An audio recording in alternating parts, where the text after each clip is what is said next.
Welcome back to Exploring Distant Worlds. Our war with the Dervala continues, but for the moment, we have gotten our resupply ships in position. We want to take a look at them. And they are just like the troop ships in the sense that you need to give them individual orders in some cases, not just as a fleet. So if we just right-click with this group, all we have is the move to planet option. But if we select one of them individually, now we have the deploy option, which is what we want to do. And see 30-second delay here, so it's going to take a bit. We're just going to go through the 4 of these, and I have 2 more on the way, but we will just get these going for the time being. And while we do that, I do want to make a correction. Thank you to a viewer who pointed out, I said in the last episode there is no limit on the ship size for these. That's not true. There is a limit, but it used your station size limit, which is 3 times the ship limit. And I'm going to be honest, this just basically annoys the snot out of me. The way that they are designed. Here comes another one. Because they're a ship that you build at a planet. The other ships you build at a planet don't have a size limit, but these do. And they're a ship which uses a station size limit instead of like being built at a spaceport and using the ship limit, or being built at a planet and not having any limit. Yes, we know ships are coming to attack. We're going to be fine with that. And so to me, that's just, it doesn't really make any sense, and I don't understand why they did it that way. I don't think this game needed even more complications that aren't intuitive at all. Now, there are some other items that go along with it. It was pointed out to me that you can really abuse these for a lot of purposes, because they only require 20% of the basic requirements. Now we can see this one is actually deployed. You can see the little bit of brownish or maroon smoke every once in a while, saying that it's doing its thing. But since only 20% of like the gas extractors or the storage and all the requirements for the resupply ships, then what will end up happening is you can use the rest to make them really good scouts or make them really powerful military ships if you're willing to put up with the overhead. And just range won't ever be an issue, because if you have a problem, just go to a planet. And again, I like it much better when there's guardrails. Even in an open-ended game like this, there needs to be some guardrails. And other than being willing to pay enough maintenance for them, there seems to be very little here. So that just kind of annoys me. But now that we have all of these working away, let's take a look at this one. It's deployed, and then if we see what it has, we've got Castellan and hydrogen. And because the hydrogen is better on this planet, it is getting that faster. But it does have some of each, and that's building up. It's already enough for a couple ships. So if we were to take our fleet and just pick a ship that's low on fuel at random, say take our command ship, then we can just right-click, or we can do it for the whole fleet as well. But we can just tell it to refuel at the Kerbis Devastation, which is the name of our ship. And then it will come over here, refuel, and we will gradually be able to get everybody set up without having to take them back to port. So having that area set up here, I think, will help. Now, interestingly enough, we actually did start to get all of our fuel around. I think part of it is because of capturing Gazuria. They had some fuel there. I don't know if maybe the freighters caught up, probably a little bit of both, but the fuel redistribution, at least I think it's ironic, began to really get itself sorted out by the time I even got these resupply ships in position. At least we got to see how they work, though. We're almost ready to invade their Dervala capital. Not quite yet, though. We've just finished our 4th tier now of the weapons techs. Want to get some more research going, but we want to see which of these we're really going to want to deploy. How has the weapons outlook changed? So there's quite a few to look at here. The Durazian or Durazian Shockwave, not sure which way that's supposed to be pronounced, but this is a significant step up for the area weapons technology. I really like the energy efficiency of the damage that they put out. It's still not enough, though, to really be worth it unless there's probably 3 ships within the Shockwave of the enemy. And it's just not that often that that's going to happen, so I'm going to keep this as a back burner one and reserve weapon that we're going to keep for emergency purposes on, for example, our command ships. But since we're not arming our bases, I don't really have a reason to deploy this in any large quantity. And then further on down, we can notice, for example, the Graviton Beam, where the situation is basically unchanged. Yes, they bypass shield and armor. No, they don't do enough damage and or have a small enough size to really make it worth it as fast as we can go through enemy shields and armor. So that's still the situation there. And then the Resonant Graviton Beam is our newcomer, but it's actually even worse. It has better damage by a little bit and better energy profile by a little bit, but it doesn't have enough of those to compensate for the fact that it's all the way up here at size 30. So actually, this resonant tech needs to improve before it can really even be a serious competitor to the regular graviton beam.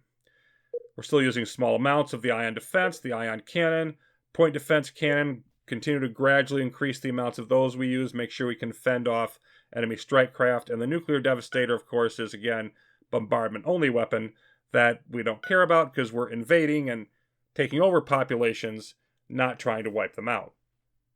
So then we have the three key categories of the beam weapons, the railguns, those are the short range options, and then the longer range options like the missiles and torpedoes. And some of the balance here has changed. Now, on the beam weapons, we have the Impact Assault Blaster, and there's a few beam weapons that are kind of impressive newcomers. So on this one, highest damage output for any of the beam weapons, also pretty expensive damage output in terms of energy, and expensive enough that I can't really justify going with this as the primary option, but impressive newcomer, and we will be definitely looking to see how it develops. The Maxos Blaster, again, the best version of this that we're ever going to see. Development on it has finished, but I like where it's at. It's our best beam weapon in my opinion, largely due to the energy efficiency of its damage being a lot better, like more than 2 times better than any of the other ones have. And the damage to size, I like all of that. It's just the best overall one that we have. Phaser Cannon. This gives us some new capabilities, plus 10% targeting, and more effective against armor. So those are some significant boosts, and of course, you might notice that's the opposite of the weaknesses that the railgun has. So one possible option that might occur to you thematically is just to combine the phaser and the railgun. But the problem is, this is quite an energy hog, and it also has by far the lowest damage to size type of output of any of our beam weapons. And I just think those weaknesses are too much to really just shove it out there. But if it gets more competitive in the future generations, then we could really look into this as a serious option. Finally, the Shatter Force Laser. Notably smaller, just as the phaser cannon is larger, this is smaller than the other alternatives. Damage isn't great, but the size reduction really helps with that some. Energy isn't great either. It's on the high end, but it's not as bad as the Assault Blaster or the Phaser Cannon. So this has some things going for it. It can't knock the Maxos Blaster off the perch yet, but I wouldn't be surprised if that were to happen in the next generation. Okay, railguns. So our heavy railgun, well, it still sucks. It has half the fire rate, actually not quite half the fire rate of the regular railgun, and does not have enough damage to compensate for that. So, sorry about your luck. Regular railgun, this has been our mainstay. We've been using this for a couple weapons generations now, and we're going to stop doing that at this point. The reason is it's still got the most efficient damage in terms of energy, quite a bit better even than the Maxos Blaster. But we just don't care about that as much anymore because our reactor technology has advanced so much that it doesn't cost us a lot of space to have to add on some more energy to compensate for that. Meanwhile, the fact that we've got a negative targeting and we've got reduced effectiveness against armor, and in fact, on the damage to size ratio, the Maxos Blaster is actually a little bit better. So we just don't care about the strength of the railgun as much, and its weaknesses are much more of a problem. So goodbye, you served us very well, but it's time for you to hit the road, pal. Then the concussion missile as we move up to the long range options. Still our longest range alternative. Not great damage, of course, as we've noticed before, and since it's not that effective against armor, that sort of doubles up on that, but does not lose damage based on its distance from the target. And it's still the only long-range weapon we can say that about, so it's still going to have a place in our arsenal. The torpedoes, though, are closing the gap. They're not content to sit on the sidelines so much anymore. So the Epsilon torpedo, 550 range, somewhat lower, but not terrible. It really has well over twice the damage output that the concussion missile has, and its damage is also more energy efficient. So we've got the 50% increase in size as well, but this is borderline worth considering as an alternative. And I think the torpedoes are really starting to fill a role here in the medium intervals. If you're above like 200 or 250 range, but you're not all the way out to where the concussion missile is, then that's where they're going to be the most effective because they won't have lost quite as much of their damage. Epsilon torpedo here will still lose about 3/4 of its damage by the time it reaches the target. So from the furthest extended ranges, the concussion missile is still a little bit more effective, at least in most circumstances. Question is, how much do we care about that middle range based on our combat results? More of the time it's not actually going to be in that range, but there are some cases where you're trying to chase an enemy or you're tractoring them in or any of those things that could happen. Velocity shard. So these are a new interesting one. The energy profile is not encouraging, but 630 range. So just almost as far as the concussion missile can go. And also notice the size just a little bit more than the concussion missile. So both of those are not that far away. And this is, again, it feels like the new beam weapons. The velocity shard is almost there. It's almost there. It just doesn't have quite enough. And then the shockwave torpedo is a little bit bigger, but you can see it's aggressively a middle range weapon at only 430 range. On the other hand, it won't lose quite as much of its damage by the time it reaches the target. Energy is pretty middling in terms of how that goes. Its damage output is good, not quite as good as the Epsilon torpedo, but it is good. I am going to go away from that though. I'm going to say the shockwave and the velocity, you've still got another round of improvement to go, but I like what you're showing so far. You've got promise. I am going to go with the Epsilon torpedo though. I'm going to split from a 2-weapon approach to a 3-weapon approach. And so we're going to have 2 new weapons because the Maxos Blaster wasn't primary before. We're kicking out the railgun. We've got Maxos Blaster, concussion missile, and the Epsilon torpedo in a roughly even split.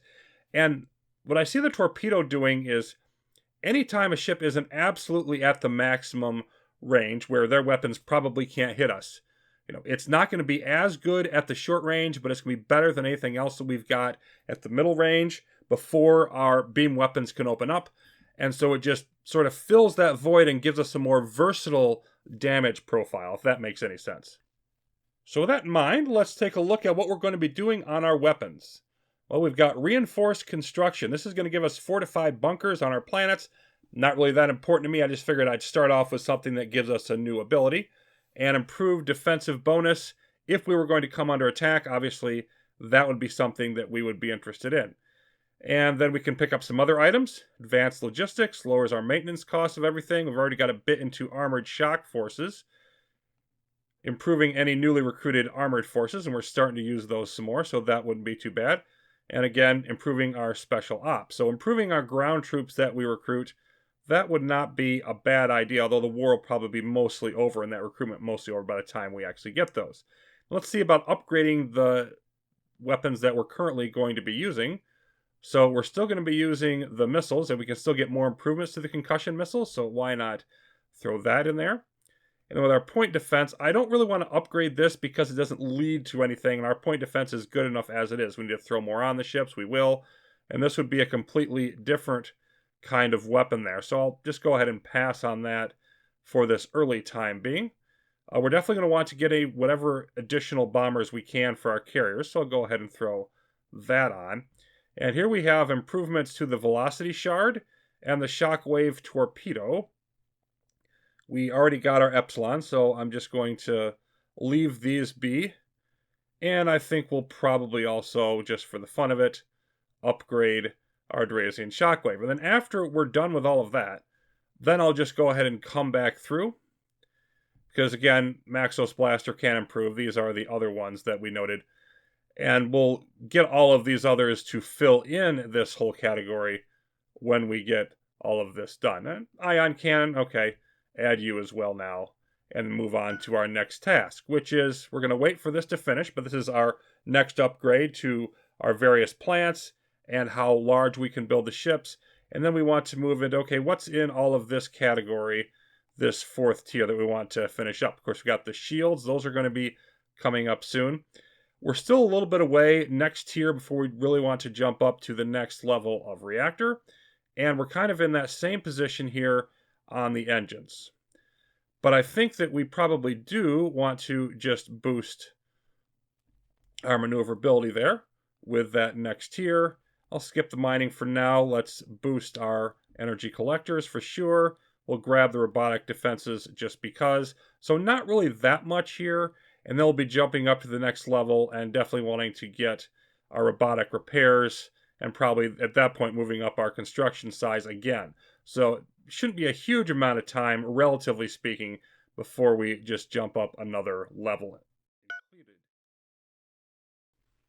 And then, okay, we're working on planetary governance here, and then boosting up to our next wonder there on the high-tech side. And we can see that, okay, we're pretty much set here. We're actually about ready to move up to that 5th tier. Again, we don't really particularly care about the docking. Officer training is going to be important to us. Naval Academy, improve your chance of getting new fleet admirals. And of course, we also like the maintenance savings. So let's go ahead and go right to that. Fuel storage, that's going to be a good one for us. Don't really care as much about the passengers just yet. Let's take a look at the planetary defense. We could train elite troops at a colony, giving them 50% greater strength than normal. Well, that would be nice. I'm going to skip the colonization options for now, but we will cycle back to them before too much longer. Stealth, well, okay, a stealth cloak, that would be cool, but also a spy academy to get more intelligence agents. I think that's definitely something that I would like, given the fact that we don't really have that many of those yet. Countermeasures, tracking, so there are plenty of items in this 5th tier of high-tech that do look attractive to us. It doesn't appear that we've got any more wonders coming up, though, anytime immediately, so we don't really need to pursue that as an alternative. The time has finally come to hit Ridri, the Dervala capital, and we have 2 almost fully loaded transports on their way to the planet. Looks like we're about to make our first landing. There it is. And notice that they actually slightly outnumber us. They've got a troop general. And we're just going to let this roll, though. We have our second group that's going to come in. You can see the mix here of infantry and armor. But now that we have space control, okay, now we have a slight advantage here. And here we go. Yeah, look at all that wonderful armor coming in. Our troop general as well, Codius Dakari. We've got special ops. We've got armored breakthrough. We've got almost a 5-to-1 advantage in terms of numbers. We're still going to take some significant losses here, though. They're going to put up a fight. But attacking a homeworld is always much different than attacking any other planet. We got their colony governor here. We can see, we got ambassadors around. They've got their troop general, as we mentioned, ambassadors, intelligence agent, and then Queen Restok. One of their victory conditions is to keep Queen Restok around. Well, that's not going to last so long here. They're going down slowly, but they are not. You can see they're taking some bites out of our total as well. You can see some of our damage up here. So we are not going to leave this battle unscathed. Nonetheless, we are going to win it eventually. You can see that the various ships, we're blowing them up. We've got a damaged ship over here. But casualties or no, there is simply only so long that they're going to be able to hold out against us.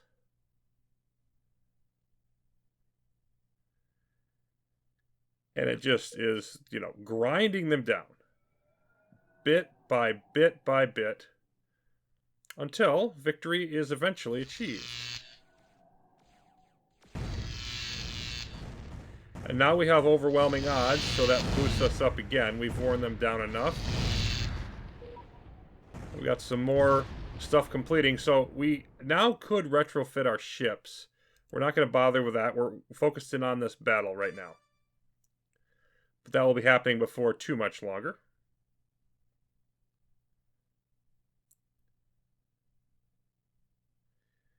It's just a question of how long until there isn't enough of them left to provide a meaningful resistance. I think we're sitting right now about maybe 7-to-1. Not quite. Between 6 and 7-to-1.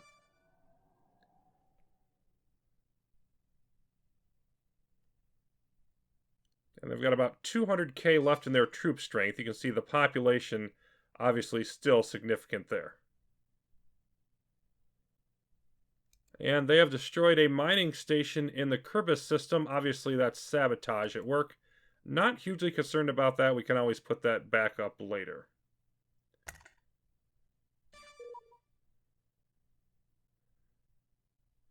Actually hit us on one of our resort stations a while back. So we have been seeing a bit more of activity successfully by the enemy agents. And as of yet, we're just sort of not able to really do a whole lot about it. Less than 150k troops there. Continue to march slowly towards victory.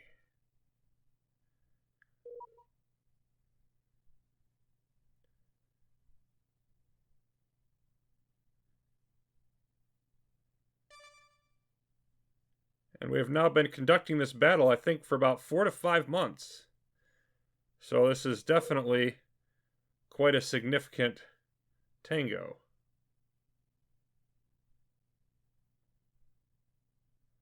Less than 100k troops. I think we're nearing the end.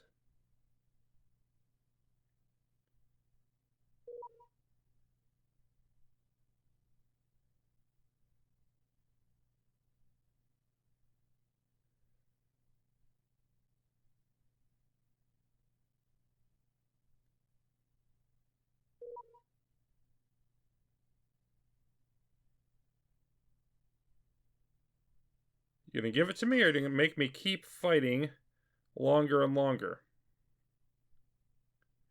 And we have gotten this spaceport retrofitted, so I suppose I should take a moment here.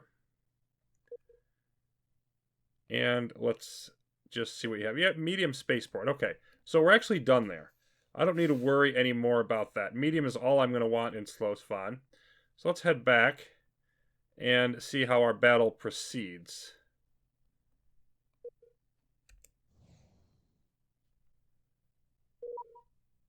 And it just finished.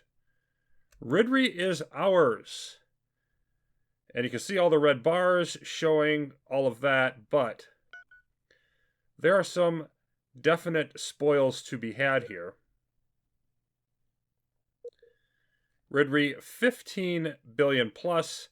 So we're going to want to leave 31, 32 infantry there. We're not going to have a whole lot to take with us.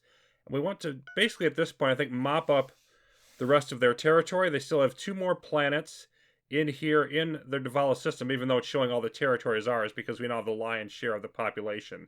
Want to knock those out as quickly as we can. And we can see over here that they have, okay, they've got Umwat and Vicus, so still a couple more for us to get into.